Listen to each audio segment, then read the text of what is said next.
Assalamualaikum warahmatullahi wabarakatuh. Jumpa lagi dengan pelajaran biologi ya. Yang kita akan bahas yaitu hereditas. Ini hereditas kan sudah yang monohibrid dan dihibrid itu. Sekarang masuk ke penyimpangan semu hukum Mendel ya. Yaitu yang penyimpangan semu hukum Mendel ini terjadi ketika persilangan monohibrid maupun dihibrid memiliki perbandingan fenotip yang berbeda dengan hukum Mendel 1, yaitu yang tentang sekresi kebebasan, dan Mendel kedua yaitu penyimpangan berpasangan. Penyimpangan semu dapat terjadi ini melalui dua mekanisme, yaitu interaksi alel dan interaksi gen. Nah, sekarang ini yang pertama pada penyimpangan semu hukum Mendel ini yaitu yang pertama interaksi dari beberapa gen atau atapisme ya. Adanya interaksi dua gen dominan atau resesif menghasilkan fenotip atau keturunan yang berbeda dari kedua induknya. Kalau dalam bahasa ini Indonesia itu jengger ya pada ayam. Di sini ada ayam yang berpial biji, kemudian pial bilah, dan pial gerigi yang terakhir yaitu pial sumpel. Ya. Kemudian pada pial-pial tersebut ini dapat disilangkan satu sama lain.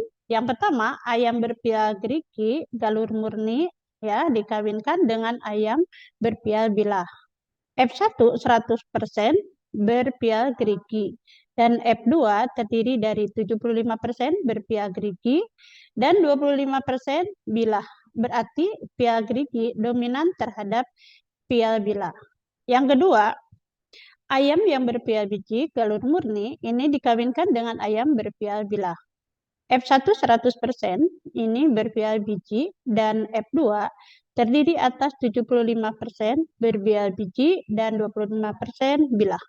Berarti pial biji dominan terhadap pial bilah.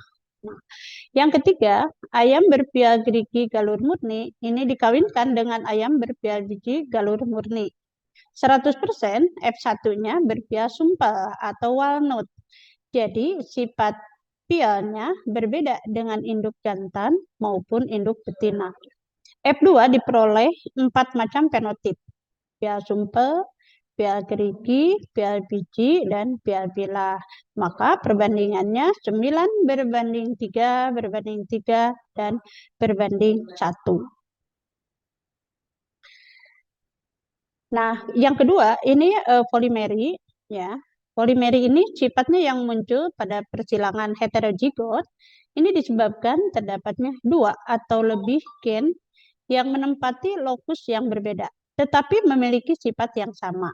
Persilangan gandum berbiji merah dikawinkan dengan gandum berbiji putih, ya. Ini induknya di sini ada induk yang merah, yaitu M besar ya. M besar 1, M besar 1, M besar 1, M besar 2, M besar 2 dikawinkan dengan putih M kecil 1, M kecil 1, M kecil 2, M kecil 2. Menghasilkan F1 keturunannya yaitu M besar 1, M kecil 1, M2, M besar 2, dan M kecil 2. Nah, ini hasil semuanya yang ini digametkan ya. Digametkan, kemudian hasil penggametan ini F2-nya akan dikawin silang dengan jantan dan betina ya. Sehingga menghasilkan yang papan catur nomor 1 ini ya, menghasilkan yang homozigot dominan di mana M besar 1, M besar 1, M besar 2, M besar 1, M besar 2, M besar 2. Nah, ini selainnya dari nomor 3 sampai nomor 15 ini hetero semua ya. Warnanya merah semua karena dominan M besar ya. Di sini dominan M besar akan berubah warnanya semua jadi merah. Yang terakhir nomor 16 ini warnanya putih ya. Jadi M kecil M kecil M kecil M kecil semua. Sehingga F2 diperoleh keturunan dengan rasio fenotipnya yaitu 15 berbanding 1. 15 merah dan 1 putih ya. Itu bagi polimeri ya. Kemudian yang keempat, epitasis, hipotasis. Epitasis di sini salah satu bentuk interaksi antara gen dominan mengalahkan gen dominan lainnya yang bukan sealel. Gen dominan yang menutupi gen dominan lainnya disebut epitasis ya. Jadi kalau H besar dengan kuning itu akan menutupi dominan K kuning. Persilangan antara gandum berkulit biji hitam dengan gandum berbiji kulit kuning, ya, hitam dan kuning ini akan menghasilkan satu keturunannya hitam, di mana H besar ini akan menutupi dominan K kuning, ya. Di sini F2-nya, ya, hasil perkawinannya. Nah, yang nomor 1, ya, itu H besar, H besar, K besar, H besar, ini homozigot dominan, hitam. Nah, sedangkan di bagian kotak kedua ini ada H besar, H besar, K besar, K kecil. K besar, walaupun ada K besar, ini tetap warnanya hitam karena H ini epitasis terhadap gen dominan yang lainnya. Ya, kalau kita jumlahkan, ini di sini epitasis, ya, semuanya, ya, ini warnanya hitam, kuning, dan putih. Jadi ada perbandingannya di mana hitam ini akan kita coba dilihat 1, 2, 3, 4, 5, 6, 7, 8, 9, 10, 11, 12 ya. Kemudian kuningnya ada 3 ya. Kuningnya ada 3, 1 putih. Kita lanjut pada selanjutnya yaitu kriptomeri, penyimpangan semu Mendel yang kriptomeri di mana gen dominan ini yang selalu seolah-olah tersembunyi jika berdiri sendiri. Berpengaruhnya tampak jika bersama-sama dengan gen dominan lainnya. Persilangan ini biasanya ya menggunakan atau bunga yang biasanya kita kenal yaitu Linaria marokana berbunga merah, galur murni dengan berbunga putih juga galur murni. Ya. Pada P2 ya, ini P1 ini kita lihat ya merah dengan putih ini dengan genotipnya yaitu A besar B kecil dikawinkan dengan A kecil B besar. Sehingga satu keturunannya yaitu warna ungu. Tadi kan warnanya putih, galur murni, merah dengan putih. Sekarang jadi ada warna yang baru yaitu ungu. Ya. Nah di sini ungu ini dikawinkan dengan sesamanya sehingga mempunyai gamet-gamet ya antara jantan dan betinnya itu hampir sama yaitu A besar, B besar, A besar, B kecil, A kecil, B besar, kemudian A kecil, B kecil. Ini sama jantan dan betinnya karena dikawinkan dengan sesamanya. Kemudian hasil yang didapat pada F2 yaitu ada ungu. Ungunya itu ada 1, 2, 3, 4, 5, 6, 7, 8, 9. Ya. Bunga ungu 9. Kemudian bunga merah 1, 2, 3, 3.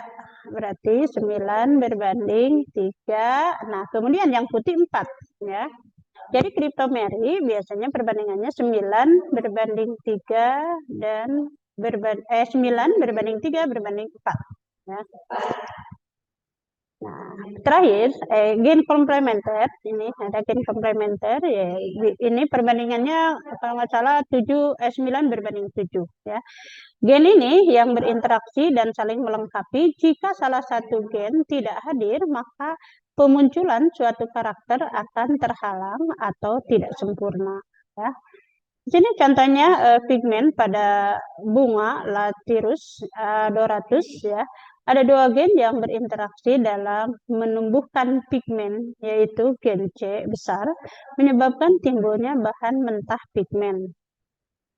Kemudian C kecil ini tidak menumbuhkan pigmen, kemudian gen P menumbuhkan enzim pengaktif pigmen. Kemudian gen P ini tidak mampu menumbuhkan enzim. Ya. Individu yang mengandung faktor C tanpa faktor P akan berwarna putih. Ya. Individu yang mengandung faktor P tanpa faktor C besar juga berwarna putih. Individu yang mengandung faktor C besar dan P besar akan menunjukkan warna oranye. Sini ada F2-nya diperoleh dengan rasio ya. Di sini ada diagram persilangannya, yaitu F2 diperoleh dengan rasio fenotipnya adalah 9 berpigmen ungu dan 7 berpigmen putih. Ya, ini P induknya ya putih dengan putih. PF satunya menghasilkan ungu. Kemudian F2-nya ya, di sini kita kawinkan setelah yang ungu ini dikawinkan dengan sesamanya ya, antara jantan dan betinnya sama. Ya, kemudian dikawinkan hasilnya nomor 1, 2, 3, 4, 5, 7, 9, 10, dan 13 ini mengandung faktor C dan P berfenotip ungu. Ya.